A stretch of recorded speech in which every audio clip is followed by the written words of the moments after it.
Okay. Then I will call the Tuesday, October 19th, 2021 meeting of the Monona Park and Rec Board to order. And you have noted who's here, Jake? Correct. And are we expecting anybody else? No, nope. I just got a message from Molly saying she'll be on shortly. Older groupie. Okay. Then next we have the approval of the minutes from both August 9th and September 14th. If someone wants to make a motion on either or both of those. I'll move to approve both minutes. Okay, is there a second? I'll second that. Tony? Any changes or corrections? All right, all those in favor of approving the minutes, say aye. Aye. Any opposed? Motion carries.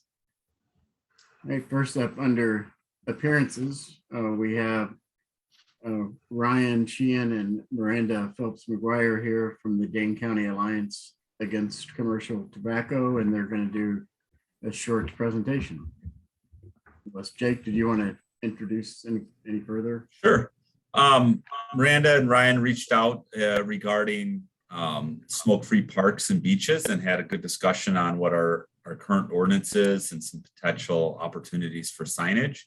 And so they wanted to do a brief presentation on what they're seeing from a public health lens in some of our public spaces. And if you guys, I will share, let's see, you might be able to share a screen now, but if not, let me know. Sure, thanks for having us tonight. I'm Ryan Sheehan. I staff our tobacco-free living program at Public Health Madison, Dane County. We also receive a state grant, and I staff our Dane County Alliance Against Commercial Tobacco, excuse me. Miranda, do you want to introduce yourself real quick? Sure. Yep. My name is Miranda Phelps McGuire, and I work with Ryan both at Public Health Madison, Dane County, and on our federal grant, which works with tobacco control and prevention. Thank you for having us. So we just wanted to share just a brief presentation for you all, just to kind of discuss what we do and then how we're trying to change our social norms on tobacco use and vaping use. And so at the end, if you have any questions, let us know, and how that actually relates to Monona and what you guys have done in your city. So I'm going to try to share my screen real quick. It'll be a really quick PowerPoint. All right.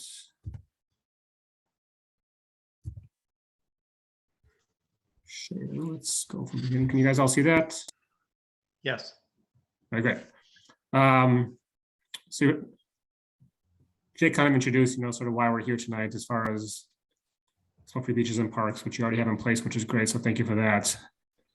So to briefly talk about, tobacco use and vaping use in our state and Dane County. So obviously tobacco use is still a leading cause of death here in the US and Dane County in the state of Wisconsin. And so what we've seen over time, though, which is great news, is that our cigarette smoking rates for our youth have gone way down.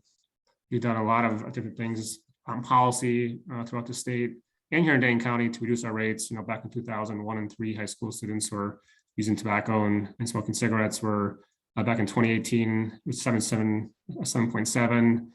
We're down in Dane County to about 1.9 here in Dane County. So really nice job at reducing our cigarette smoking rates. And as you can see, our electronic cigarette use rate has gone up to about 20%.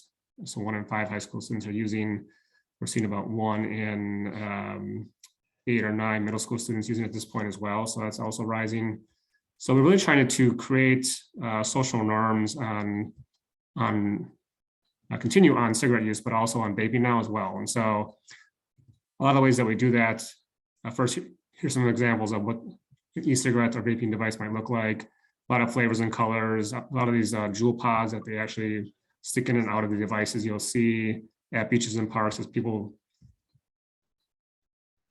So over here, if you, I don't know if you can see my arrow here. So this is a small juice pod that actually goes into the device, and people will actually, once that's done, they'll actually remove that and discard it. And so a lot of times we'll see that being discarded on school grounds, on grass and beaches and parks. And so we want to, you know, I just have you guys be aware of what some of these new products look like, and lots of different candy-like flavors, et cetera, that youth and some adults are attracted to. So, which is really kind of been the driver of our increasing rates. So what are some of the health effects real quickly? Obviously, tobacco use, secondhand smoke really impacts of the body. Smoking on your own also impacts your body and lungs, lots of cancers. Nicotine within the vape products is extremely strong. We know that it has a huge impact on our adolescent brain function and body. It can change the chemical structure of an adolescent brain as well. Those jewel pods you saw on some of the new devices have extremely high nicotine content. Some as much as 1 pack of cigarettes in one of the little small jewel pod there. So, and as much or more nicotine than some packs of cigarettes. So, just real briefly, nicotine can cause a lot of different issues within the body itself, not just the brain, and it's not just secondhand smoke. So tobacco and vaping has a major, impact on our youth and adolescents that smoke, and also adults. And so what we're trying to do over the years is create social norms that make, obviously, cigarette smoking and hopefully now vaping not seem as cool to do for youth, and really kind of highlight the impact that it can have. And so ways we do that besides education in our community, in schools, is to work on policy and have media campaigns. And so this TobaccoIsChanging.com is a statewide media campaign. Is one example of an ad here. So all these slides you're going to see now are sort of this one spoke in the wheel of tobacco prevention that we use in tobacco control. So one is media. We work a lot in our schools. So the next 4 slides, we try to train our school staff on these products so they can be aware of what to look for in schools and what they're seeing. A lot of these new products look like makeup compacts. We have one that looks like, obviously a jewel looks like a USB device. There are now vaping backpacks you can wear that have little cords that can come to your mouth. A lot of different devices. There's actually a watch that you can remove the face, and it's actually a vaping device. So there's lots of different products that some teachers might not know about in schools that we're educating about. So work with schools to educate, update their school policy. Not all schools have model language that includes vaping devices. So we work with schools on that. We hope that schools will not cite or suspend kids that are addicted, because nicotine is very hard to quit. So we ask schools to work with the kids and have some programs in place. We don't want to be sending kids home to just vape more if they're addicted. So working with schools on some programs like this one called In Depth by American Lung. Working with schools again to update their curriculum to actually do some of that education to include e-cigarettes and vape products. We work with our communities to include vape-free ordinances, which Winona has, so that's great. I think we have 8 or 9 here in Dane County municipalities that actually have included vape products in their local smoke-free air laws. That also helps to create social norms, so we're not seeing vaping in workplaces. Tobacco 21, it's a new federal policy that went into place in early 2020. The state law of the state of Wisconsin still has to adopt it to become effective here in Wisconsin. Right now it's in committee actually, and so it'll be at the Senate and Assembly here for a full vote in the next week or 2, I believe. So, so that would allow, what that does is not allow any minors under the age of 21 to actually buy tobacco or vape products. And so we can put tobacco and nicotine behind the counter. Right now it can be all vape products can be outside the counter for youth to have easy access. Obviously, taxing products helps to reduce as well. It's one more spoke in the wheels. We have a pretty high cigarette tax here in Wisconsin on, I think it's about $2.52 on a pack of cigarettes. And so I think the average, cost of cigarettes here is around $8 to $9 now. So that's, one more way to help reduce use rates. We have zoning restrictions. I know Madison has a pretty strong zoning ordinance where if you're a tobacco retailer, you cannot be within 500 feet of a school or a library, or other places where youth frequent. That's one more thing that locals can do. And then finally, we have our Wisconsin Wins program, where we send reminders in the store. So with that Tobacco 21 law, we can do compliance checks locally to help monitor and enforce that. Monona had, I believe, 13 checks we did back in late 2019 before COVID hit, and there was one sale. So Monona's doing a pretty good job of not selling to minors. But if you all as Monona residents hear things, you can let us know as well. We'll do some checks out there. So there's one more way to create social norms, and I'll have Miranda discuss that. Yeah, thanks. So with that overview of our greater tobacco control and prevention movement, we'd like to talk to you today about tobacco-free parks and beaches. On a local level, one thing we can do to lead the way is to denormalize smoking and vaping in places where families and residents go to exercise and to enjoy the outdoors. Denormalizing smoking and vaping in public spaces is a proven way to decrease our smoking and vaping rates in general, especially among our youth. So up until 1988, smoking on airplanes was common and legal. Smoking in workplaces, restaurants, and public places was legal in Wisconsin up until 2010. Some municipalities were ahead of the curve on this, but it was completely normal for people to smoke in bowling alleys and taverns up until just a few years ago. So social norms do go a long way in changing people's behaviors. And they also really help, as we've seen in a decrease of smoking rates among youth. Monona already has an ordinance on the books that bans smoking and vaping where posted. But as of today, there are no signs posted in Monona parks backing this up. So we would like to thank Monona for passing this ordinance. And we're here today to ask that you post signage to inform residents and visitors about this forward-thinking ordinance. We've found some signs, examples of signs for you to consider that can be tailored to Monona. We are also able to help cover the cost of these signs. There are many municipalities that have smoke-free beaches and parks, but very few in Dane County. So we think it would be a great step to help Monona set this up and be an example and leader to support this important change. Tobacco-free parks and beaches help change social norms and make our world a healthier place to live, learn, work, and play. So thanks so much for letting us present. And if anybody has any questions, we'd love to hear them. Stop sharing my Cool, thank screen. you. Doug, can we just, if we're unmuted, go ahead, ask questions or no? Yeah, Yeah. just be aware though, this isn't on the agenda for discussion. So if you have questions you want to ask, that's okay. I'll be succinct. I'm wondering, I noticed you said, 1 in 5 at a high school level.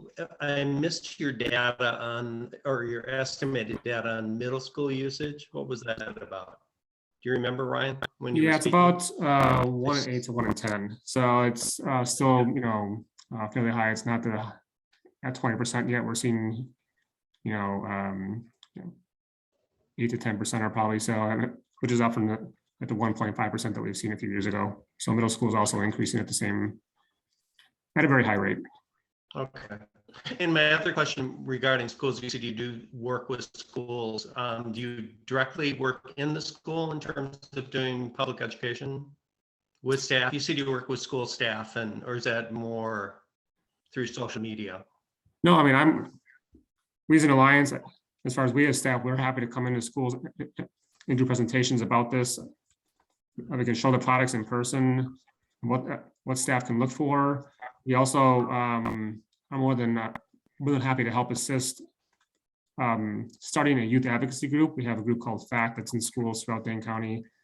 COVID kind of put a damper on that as far as the in-person stuff, but we definitely like to work with high school, middle school students, where it's more of a peer-to-peer sort of youth advocacy way to help other youth be aware of what the industry sort of markets and how much nicotine is in these products and how easy it is to get addicted. Okay, thank you. Mhm.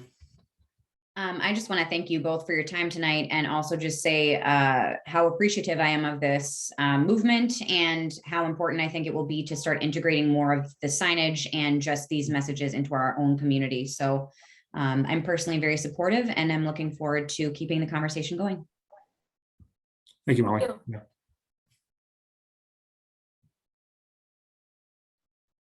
Okay, anybody else have any questions? Miranda, you had mentioned that there is money available for signage. How much would be available? And then kind of the follow-up, Jake, how much do we need for putting signs in the parks? Sure. So I think our group could offer a few $100s, which I think would go a significant way in maybe funding, half of the cost of the signs. And that was just kind of a real rough estimate that we did when we were just talking kind of at the beginning of this conversation. So yeah, we're definitely willing to help with a few $100s.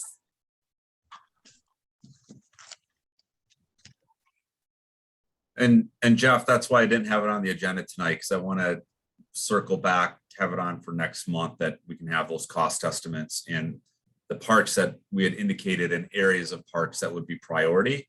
I also need to talk with our police department about enforcement, what that would look like. Signage is one thing, enforcement and the availability of our PD and, without having park rangers is another. So I will put this on for November, connect with Miranda and Ryan on what those costs are and have kind of we can get a preview of what a sign would look like from our local supplier. Good, thank you.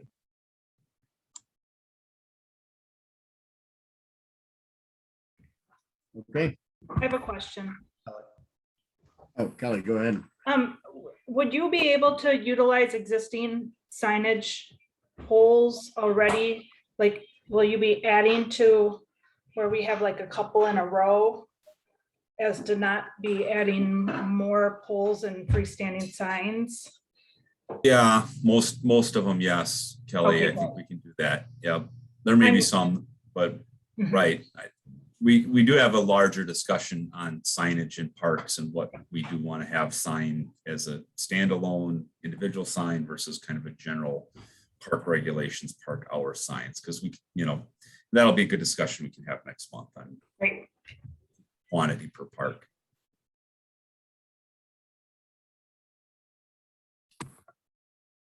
Okay. Thank you both for coming. Appreciate it. Way to go. Thank you. Thanks for having us. Yeah, thank you for your time. We definitely appreciate Monona being a leader in this area.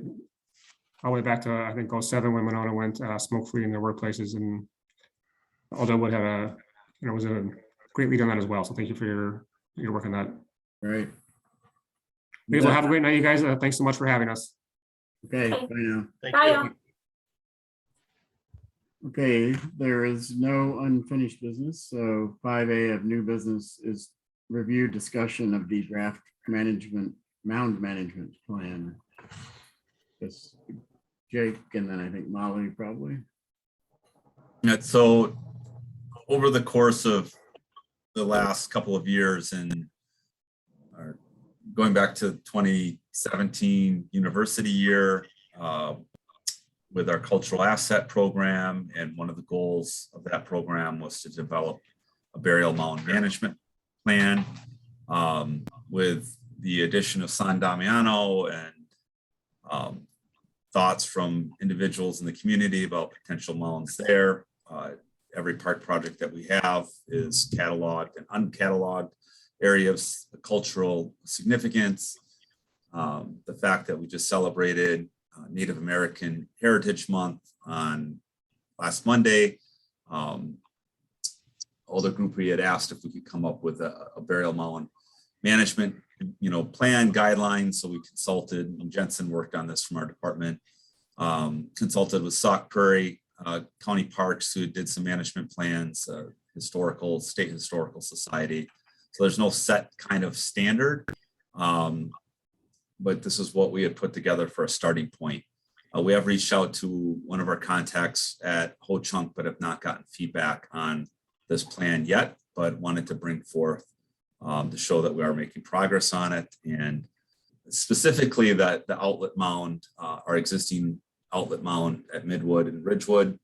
And we're basically already following these practices at the 2 mounds at Woodland Park, which is a no-mow grass mix, not signage on the mound, but signage, near the mounds, and no, vehicle mowing, hand mowing, and prescribed burns. So in your packet, you have kind of that management plan that we've kind of used from a multiple of sources.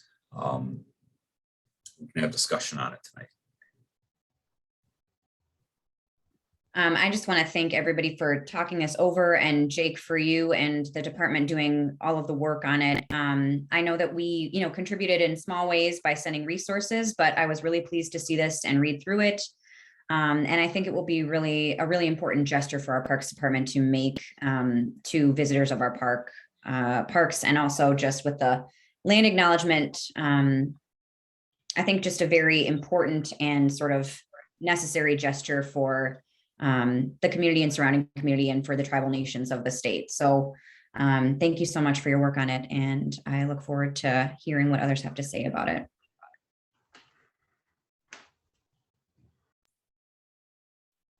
Anyone else want to jump in?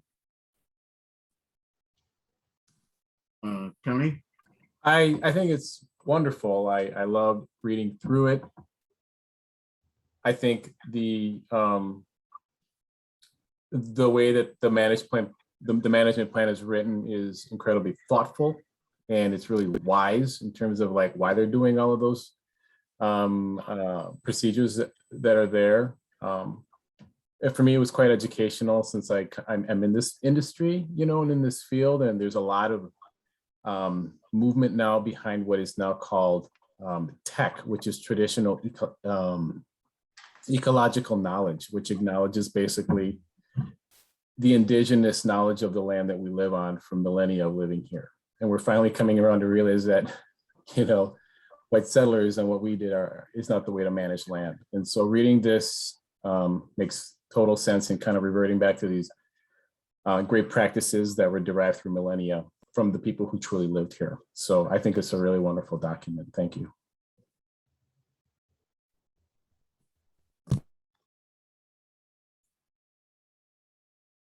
Anybody else?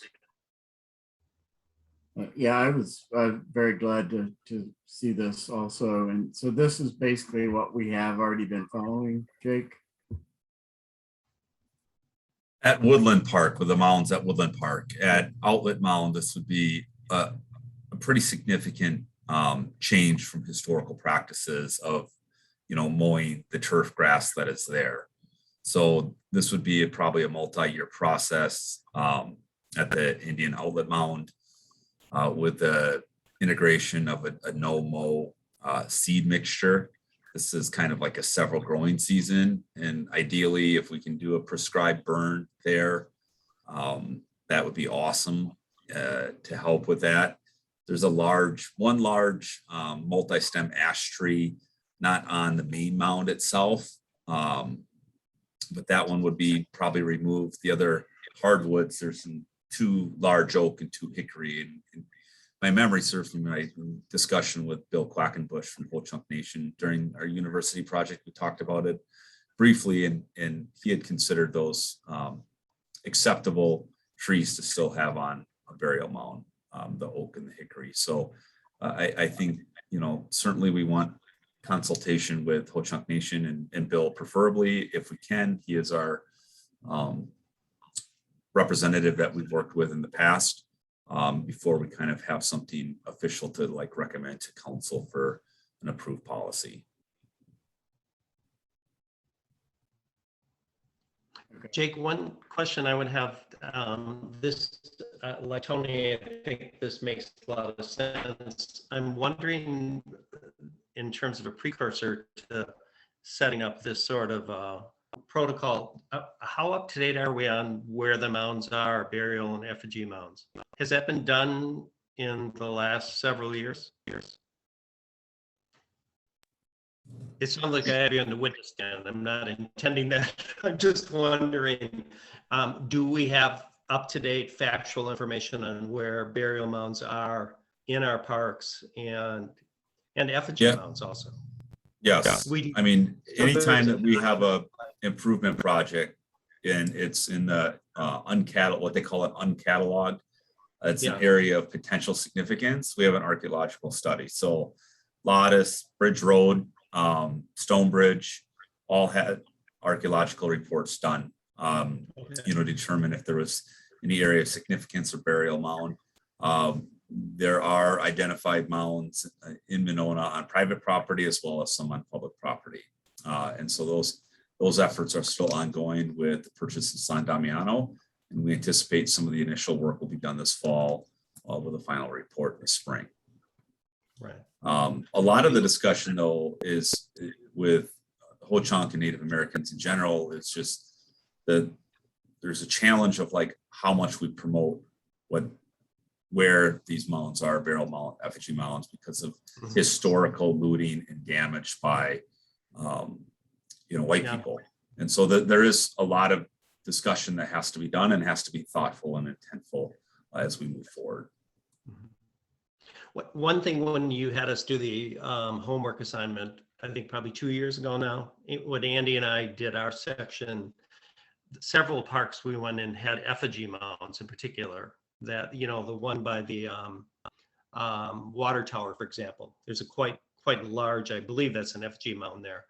And we were just questioning maybe something to think about, a possibility making that more of an educational aspect of our parks, in terms of signage or something that would notice that, particularly the effigy mounds. I understand your concern about people possibly looting burial mound.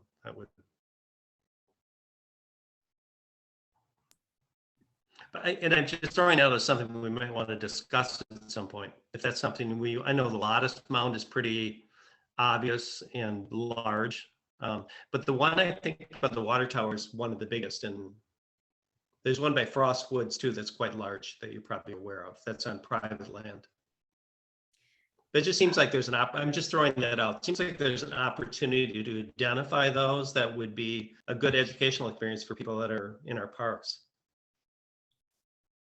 I would say I agree. I think the most important thing about signage and or increasing awareness about the mounds is just the maintenance piece and making sure that people are respectful of that land. And also just acknowledging, I think that's the big thing with the land acknowledgement as well, right? Is that we're just saying like, these might be on private property or this might be a public park, but this is not really our land at all. And it's important that we acknowledge whose land it is and what this means to them. But I would also say, I think the maintenance guide is actually a very educational document in itself, because it talks about why we would use certain, procedures, like whether it be a burn or removing sticks so that, debris doesn't accumulate, dirt doesn't accumulate. All of those things, I think I, as the average person, certainly didn't know. And I think it would be a very educational experience for people to understand, the practices themselves. So I hope that once we agree on that document, that we can make it, publicly accessible so people know how we're treating the mounds and why. I even thought, I put up some signage yesterday at San Damiano just to notify people why they're not supposed to climb over the snow fencing and why that's there. And I think that in itself just might be interesting to people who are at the park to see that that's, possibly what's there and why not to disturb it. And so I think just accessibility, acknowledgement, I don't want to say promotion, but I think making people more aware, I think would be a really important part of embracing and acknowledging that aspect of our parks. Yeah, Tony, go ahead. It does state on page 7, I think, of the document in regards to signage. No signage or large construction within the sound and viewscapes of the mounds. Install signage adjacent to the mounds, interpretive historical significance, and do not disturb to redirect foot traffic. So there's some good guidance there. And it's one of those things where the right thing is to work together and find out what is appropriate. And, there's plenty of other sites out there that are ahead of us in developing these areas respectfully and with consideration. And, so I think we just have to kind of find that and really just incorporate this document into what we do as we kind of develop it further. But I agree, Tom, I'm with you, and Molly, like, we definitely want to talk about these things and talk about the wonderful history that we have here and how lucky we are to have it. So I think there's just a way to do it, right?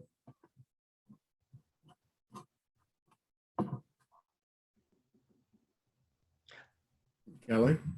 And might we consider dedicating a page in one of the guides at some point? I mean, if we want to truly educate the public, can we take this out of the parks, literally?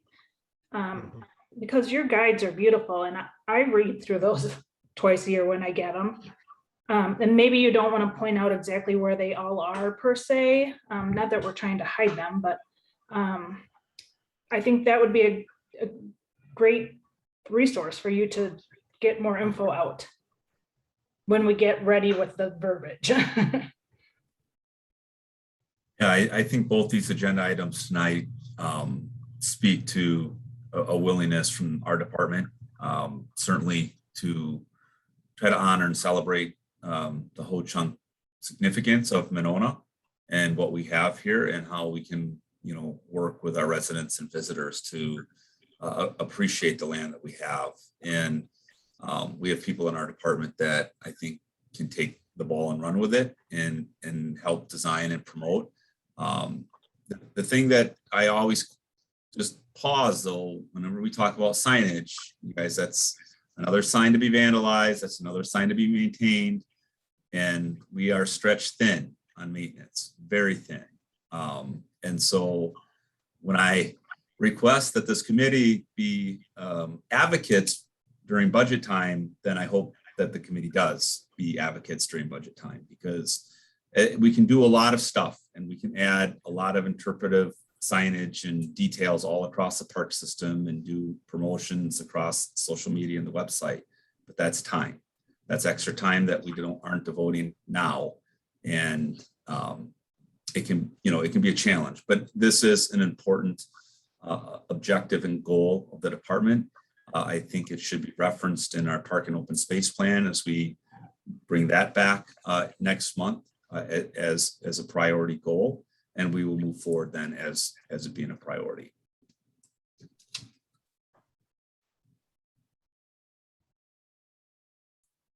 I would also say, Jake, because I think it is important to be very respectful of your time, the department's time, et cetera, that we as stewards of our environment and members of this committee should also be prepared to do whatever we can as far as volunteer maintenance and education of others. I think it's also our responsibility as individuals on this committee to do that as well.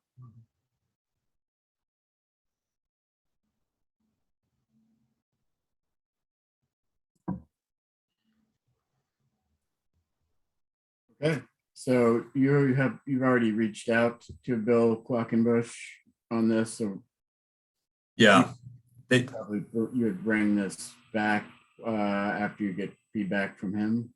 correct. That is correct. Yes. Okay.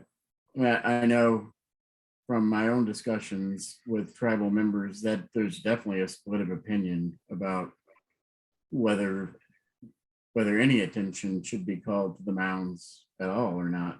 So anyway, I'll be interested to see what he has to say. Okay, then we'll move on to 5B, review and discussion of the land acknowledgement statement.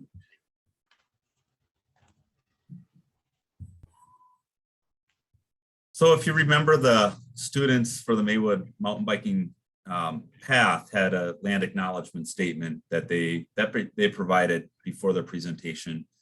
And we got to thinking as a department, did a little research around the country.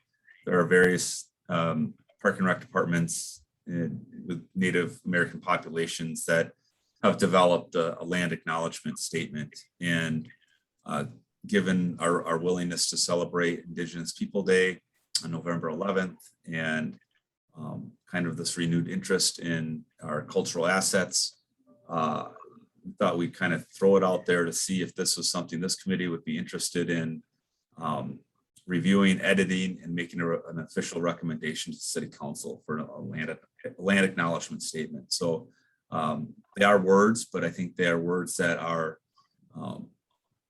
meaning that as a city, as a Parks and Rec department, we are looking to engage with the Ho-Chunk Nation and with our residents, and understanding not only the cultural history, but also some of the challenges and opportunities that our Ho-Chunk Nations people are facing today, as well as being our neighbors. So that's what you have before you to review and see what you guys think. I don't want to take the conversation over, so I'll just be brief in saying that I think that this is super important. I was really grateful to see it. I'm also grateful that you're reaching out for, kind of collaboration as Tony recommended, and as we discussed, with the Ho-Chunk Nation and representatives of the Ho-Chunk Nation. I think this could be an important thing to take even further by saying that we should do, prior to every public meeting. I think this would be an important thing to share. These would be important words to share. They do it before every UW event. And you'll remember our three little gentlemen who did the mountain bike trail gave a land acknowledgement before every time they shared as well. So I think that would be a really important model to potentially adopt as a municipality as a whole.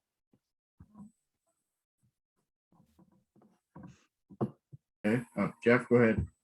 I agree with you, Molly. I think this is real important. And I guess, Jake, I'm wondering, how would you like to proceed with editing? I have some thoughts on some changing of the wording of the statement. Overall, I like it a lot, but there's a couple of things in here that I don't like that I would suggest be taken out and a few things added.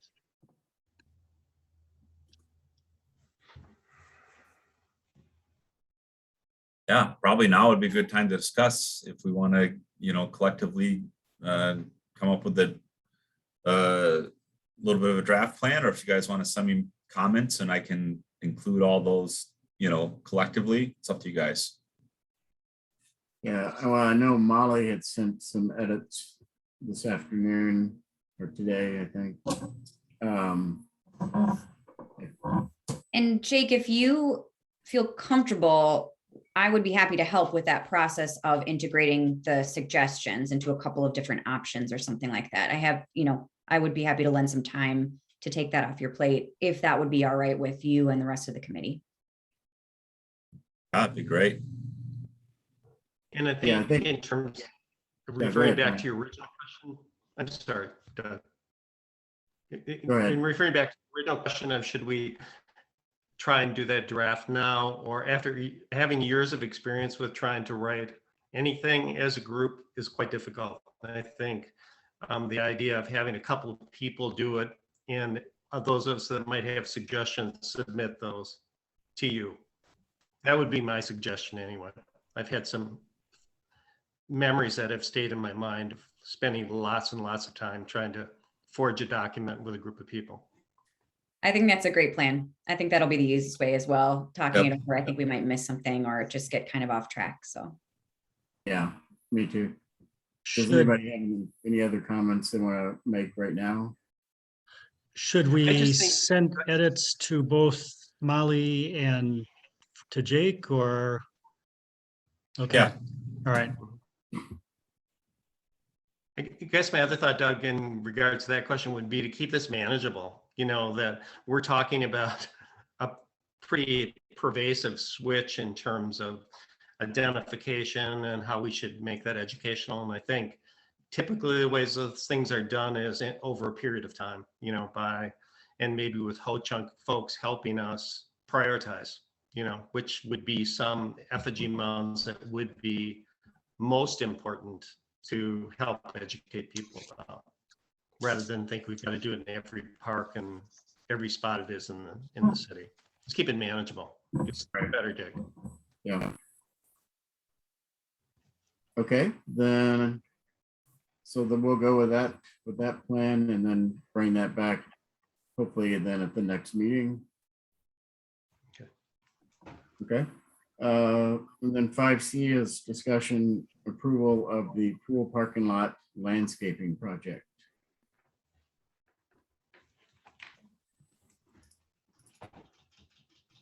All right, so you guys see that picture?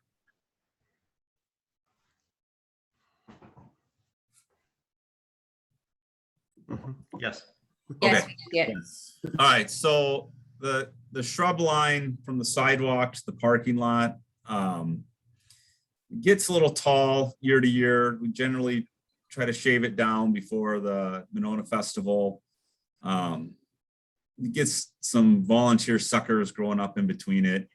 We did a trial, just removal. There was a few of them over between the concession stand and the parking lot to see how easy or tough it would be. It seems fairly manageable, but given the size of that shrub, it's just hard to maintain at a consistent height that allows for sight lines, whether you're driving or walking past the skate park and the tennis courts. So we'd like permission to remove these with installation of a feathery grass or perennial plants along that row in the springtime. So that's a photo of kind of what we have today. These were trimmed, but you know, they get a little messy, little unsightly. Yeah, that sounds like a great idea to me as someone who walks my dogs by there pretty much every day. They're yeah, kind of unsightly and like you say, hard to maintain with the uniform kind of appearance, and they hide the tennis courts and the skate park. So I Yeah, love well, it. Oh, sorry. Oh, go ahead. And a little better visibility for our police department. If, you know, we do sometimes have challenging calls at the skate park in particular. As we've all seen that the pickleball players are there daily, rain or shine, snow or not. So the parking lot, even in off pool hours, is getting quite a bit of use. I love the idea of continuing this sort of like white feather top grass that's up by the library, but I just wonder about the height on that. Would that be too tall for the area? So we'd probably just do like our Carl Foster feather reed, which is a different variety from the library. It gets more about like 42-inch, you know, and it's more of a fall, you know, bloom. So Great. I think that might be a better fit than I think that's switchgrass or pampas grass up at the library, which is beautiful, but it does get Pretty tall. 6 feet tall. Yeah. Great. Sounds good. Jake, I guess a thought that I have is, you know, I like the idea of having some different grasses in there and, you know, making it more appealing. However, there's also maintenance involved with doing something like that. And what about just taking out the shrubs, putting in grass seed, and you mow it, and your maintenance is going to be a lot easier. Yeah, that too. I think the one caution I have is that we don't have vehicle bumpers on that end. And so we don't want people driving like over this, you know, parking lot into the sidewalk. So while it's still just, they can still do that with perennials, at least it's a little bit more of a buffer zone. So the bollards, you know, the old school where like your tires hit them, we got rid of all those in our parking lots because they're hazards in the wintertime for snow removal. And generally, it's not an issue with like trying to prevent people, from rolling too far past a parking spot. But in that particular instance, there is not a lot of room between the end of that parking lot and where the sidewalk begins. So I do think we would want something there. And maybe it's a mix of some, small boulders, and that's why I said the grasses are incredibly easy. Once they're established, they're cut down in the springtime and you let them go, through the rest of the year. So they are relatively maintenance friendly.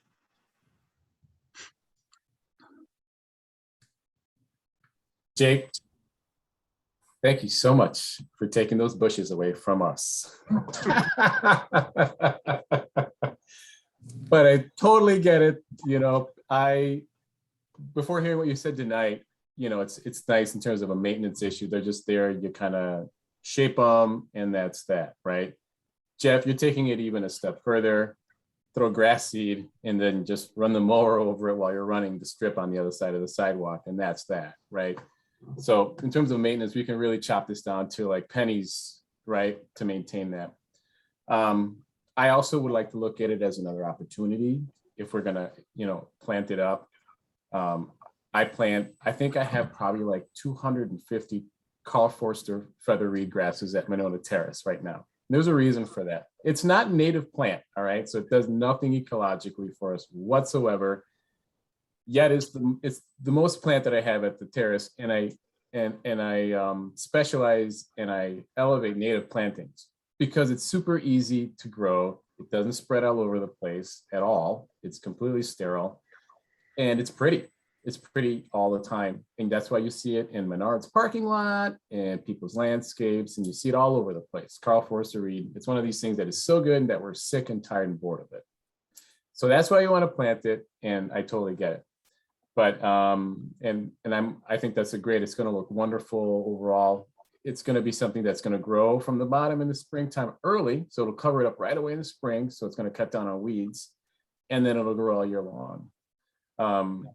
But I would love to help, perhaps in a sense of maybe getting some diversity in there, maybe getting a couple other grasses that might be native, that are super easy to take care of, that are a little bit, that'll get maybe some more color and things like that. So I think I've talked to you about this before. So if you want to go through with this project, I'm offering my services to help pick out some plants possibly other than Carl Forster grasses on the pollinator side. And that can kind of help send the message that the city's trying to kind of encourage that. So just an offer. Love it. Great, thanks for that. Anybody want to make a motion in favor of the plan? I will, Doug. Okay, I'd be glad to. Anything to put a handle on those nasty paddleball players. So I would move that we remove those bushes and replace them with grasses at the discretion of Jake, that he continue with that plan, and something that'll be at a lower level. I'll just leave it at Jake's discretion. With Tony's help, I think it was a wonderful offer. Did it make any sense as a motion, by the way? got it, I So think. I'm moving, I approve the removal of, and would move that Jake goes ahead with that and replaces it. Okay, As he is there a sees fit. second? I'll second. Any more discussion? Seeing none, all those in favor say aye. I, Any opposed? Motion carries. All right. We are to the director's report. All right, we're gonna make this meeting under an hour. Quickly, Fall Festival this last weekend was an awesome turnout, 1 day from 2 days. So we put the Hoot Hoot Hustle, Mesba took over the Chili Festival, Family Fun Day. Our staff really worked their tails off throughout the week getting set up and day of events. So really great to see a large attendance event back in Winnequa Park from the Parks Department. We're tired though. It's a long day. Wrapping up on operations side, shelter shutdown will be starting next week.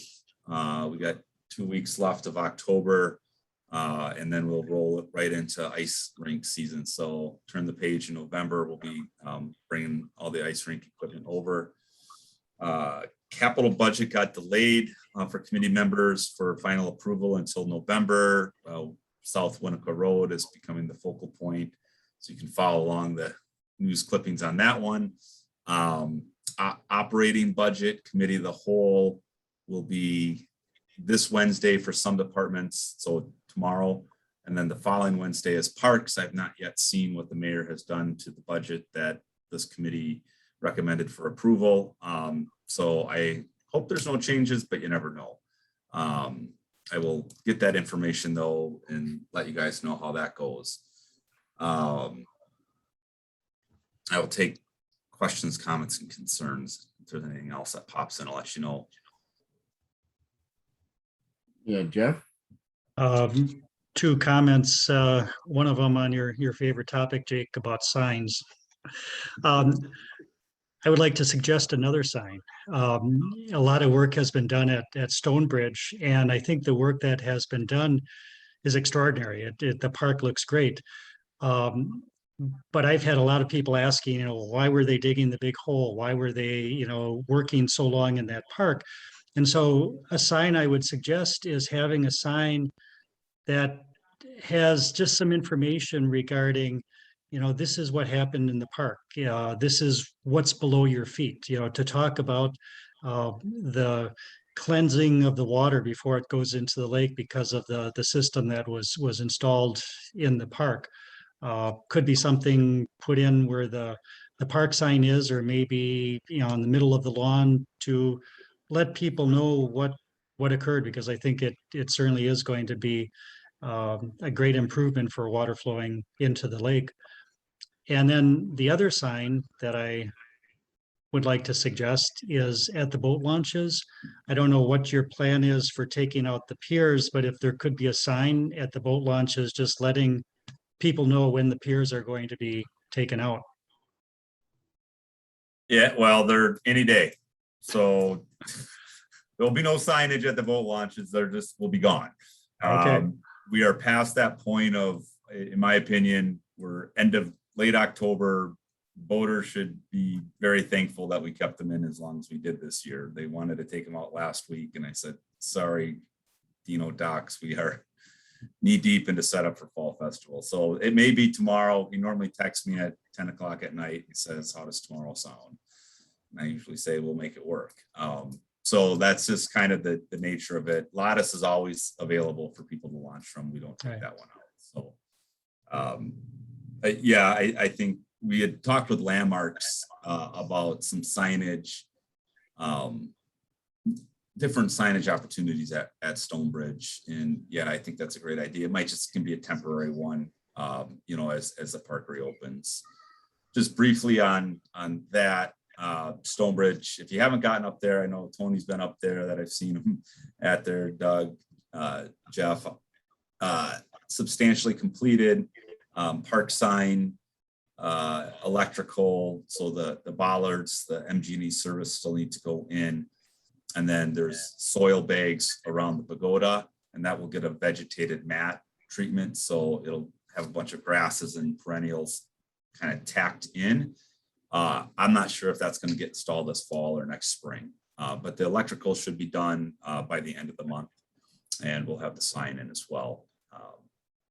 Very happy with the grass growth on it, and general feedback that I've gotten from informally at the park and from what both neighbors who live right next to the park has all been extremely positive.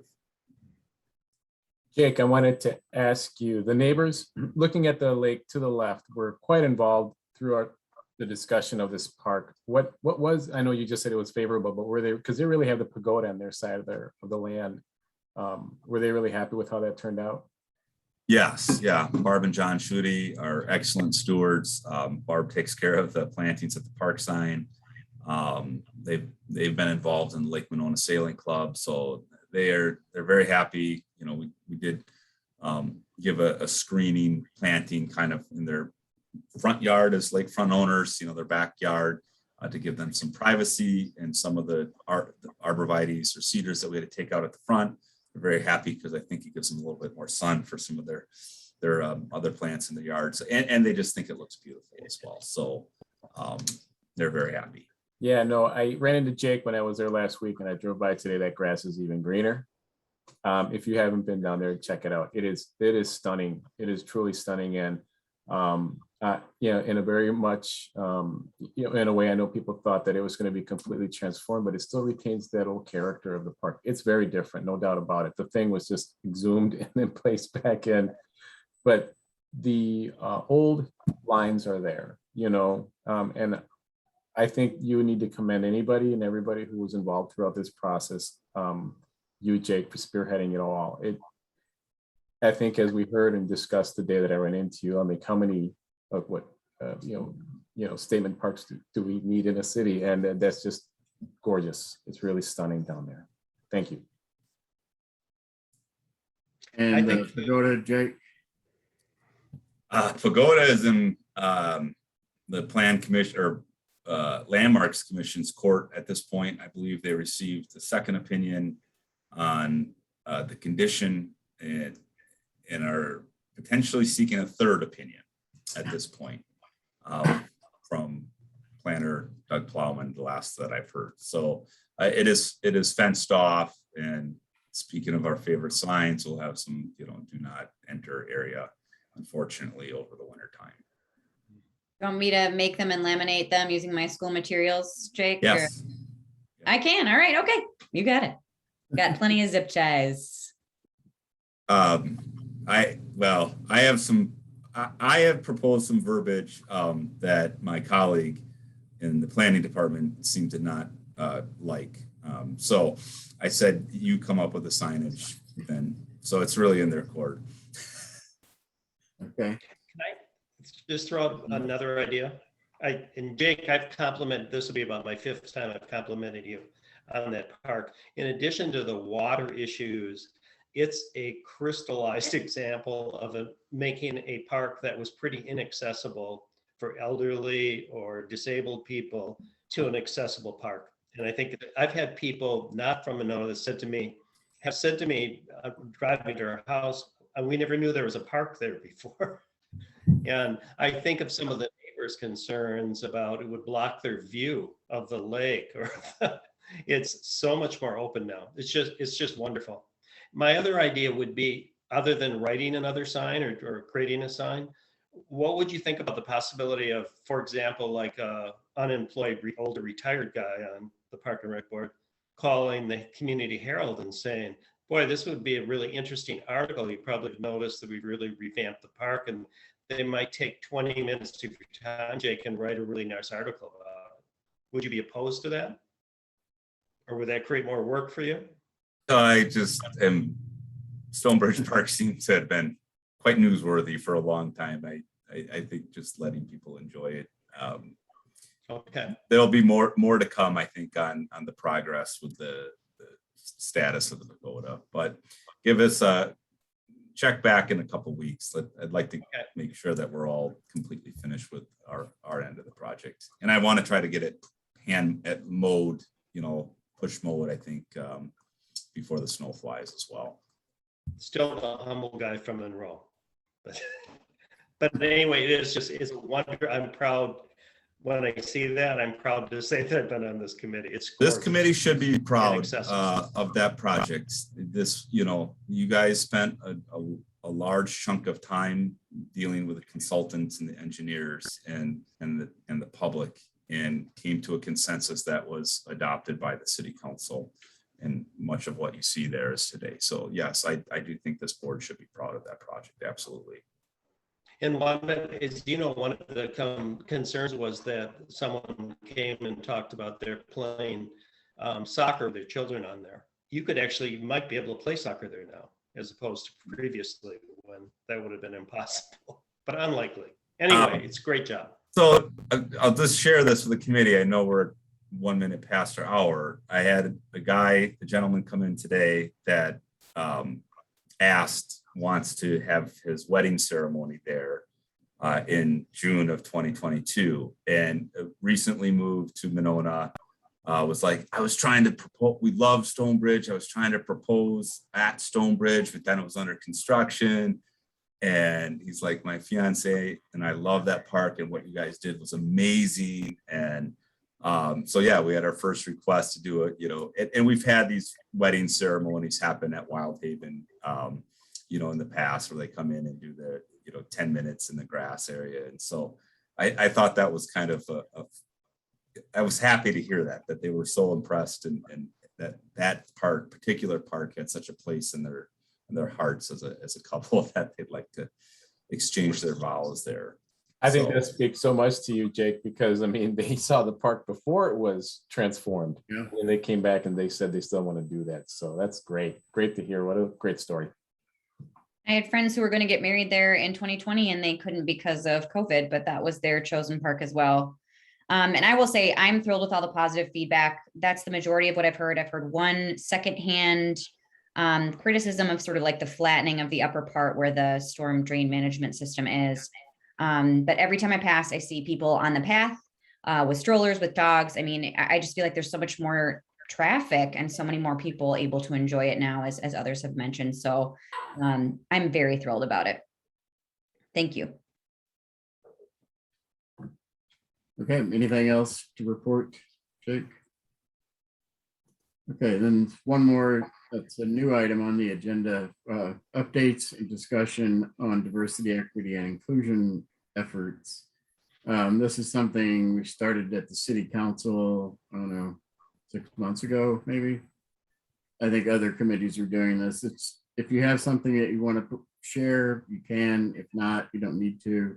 Usually it's really brief, takes a couple minutes, and on we go. So I would just share that last week, when the mayor was out of town and so was the council president, I had the honor of filling in for them at the ceremony when the Ho-Chunk flag was raised at City Hall. And despite the fact that it was raining, and Tom, I know you were there, Jeff, I think you were there too, weren't you? Despite the fact that it was raining, there were probably 35 people or so maybe there, and including 4 or 5 representatives from the tribe, and it was just a really nice ceremony. So that's what I have. Anybody else? Jake? On Monday, department heads participated in an unconscious bias training headed by UW-Madison professor, Dr. William Cox. It was really informative and I think well worth our time. City staff is also meeting weekly now on Wednesdays as part of the Nehemiah study. And so we have basically historical information in regards to race and equity. So that'll be an 8-week course. I believe it's 8 weeks every Wednesday. And so I think we have some good discussions among department heads along with some of the training that we're getting here. I just have one quick thing to share as well, and I'll be sharing this at our next council meeting in greater depth, but some of you may have heard on local news outlets and NPR that Wisconsin has the highest rate of imprisonment of Black individuals in the nation, 1 in 36 Black adults. And I just think this is a very important thing to know. I was surprised, despite knowing generally that our state is very I can't think of a polite spin to put on it, but pretty reprehensible in our incarceration, arrest, the punitive nature with which we treat Black individuals in our state. But just to put this into perspective, so 1 of every 36 Black Wisconsin adults in prison, Black people comprise 42% of the Wisconsin prison population, but just 6% of the state's population. And there are some more statistics I found. I read through the article on NPR after hearing about it. And I just think this is a very important thing for us to be aware of and to know and to think about in our daily lives about how we can make an impact on our criminal justice system in our state. We talk a lot about policing and, police violence, but I think we also forget this greater looming thing in the background, which is our prison system and the terrible incarceration rates in our state. So just wanted to end the evening on a really positive note. But yeah, just for your information. All right, thanks. Pass it Mike. on. Okay, anybody else? I just want to state, that I appreciate the directive and I appreciate that topic being brought up. And, as it pertains to us and what we're able to do and excuse me, and what we talked about tonight with the honoring and the recognizing of the First Nations people really who occupy this territory. I think this is a wonderful day to talk about these topics. And it's a great opportunity for us to set an example moving forward.